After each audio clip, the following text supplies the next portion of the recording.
This is the end, my only friend, the end of Jim Morrison's fire burned brightly but briefly.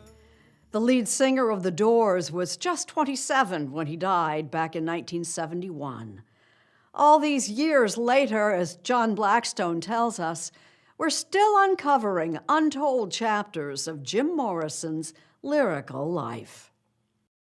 Let's try this. Wow. Oh, good. Yeah. Wow, so this is cold storage. It is. It's cold. In a highly secure, climate-controlled vault in Los Angeles, and Morrison Chewning is a guardian of some significant rock and roll history. The Jim Morrison Archive. It is. That's what we got. Her brother, Jim Morrison, lead singer of The Doors, died 50 years ago. He was just 27.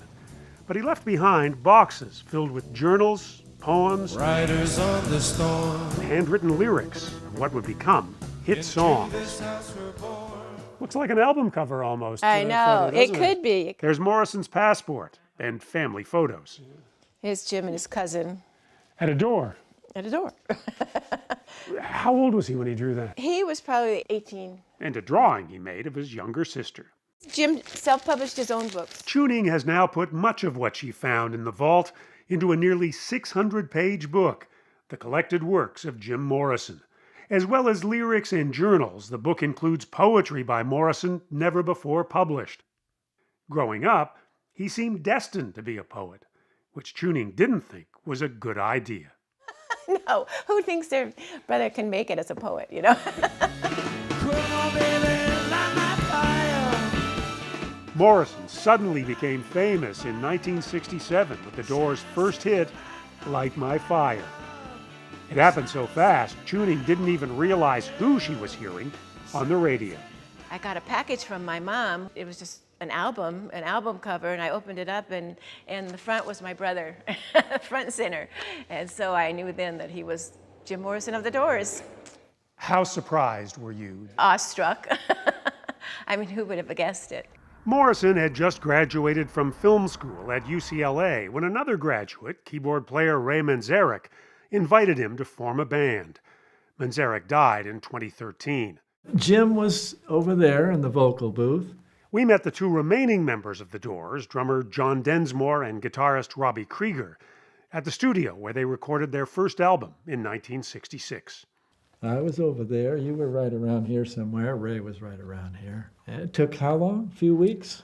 At the most. So Light My Fire was recorded in here? Yes, it was. Sure. And it's been downhill ever since.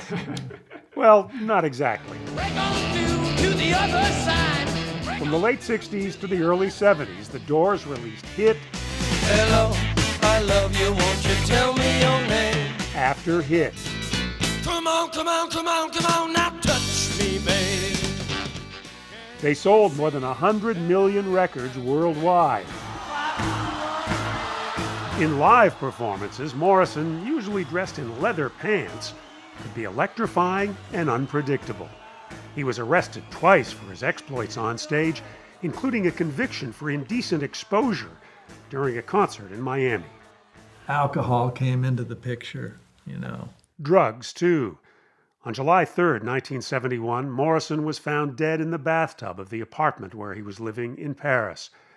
The official cause was heart failure, but there was no autopsy. Would The Doors have been The Doors without Jim Morrison? No. For one thing, he came up with the name. You know, he read a lot of poetry. Blake, who said, you know, if the doors of perception were cleansed, then you'd see things as they really are, infinite. The doors of perception. You know, Jim was the kind of guy who would know about that stuff. So he came up with The Doors, really? I thought it was a dumb name.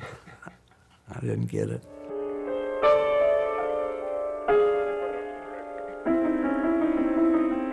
What kind of musician was Jim Morrison?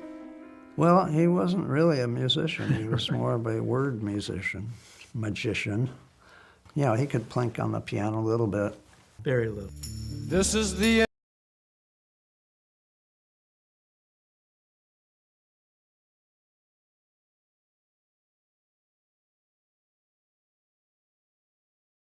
It's like a concert being played in his head. He said to me that he he thought of melodies to remember the words. So that's really a gift.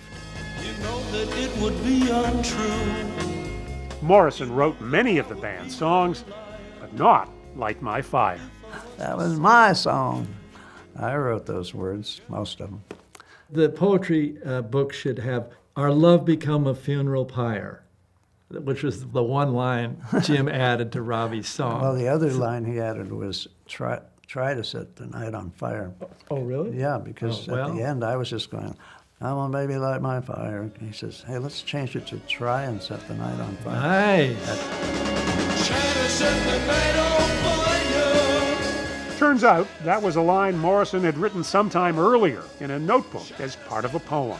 He wrote on everything. Yeah, envelopes and napkins. He's a classic writer you read about, right? One of the pages Chewning found seemed like a message from her brother. Here's the one that inspired me. Plan for book. I thought he wanted to do it, so I guess we can do it, So that's when we started. One thing fans will discover is under the dust jacket. Hard to see, perhaps, but it says James Douglas Morrison. Because Jim published a lot of his own things in that name.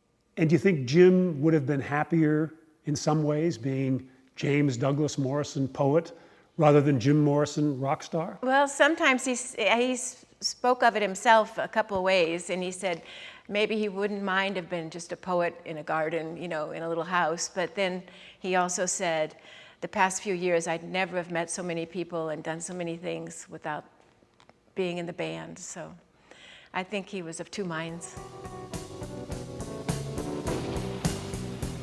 In Père Lachaise Cemetery in Paris, Morrison's grave is in what's known as the Poets' Corner. 50 years later, it remains a place of pilgrimage for fans. I thought after the last album and then Jim passing away, I thought nobody's going to care about the Doors 2 years from now. It's all over. It's like some psychedelic dream we had years ago.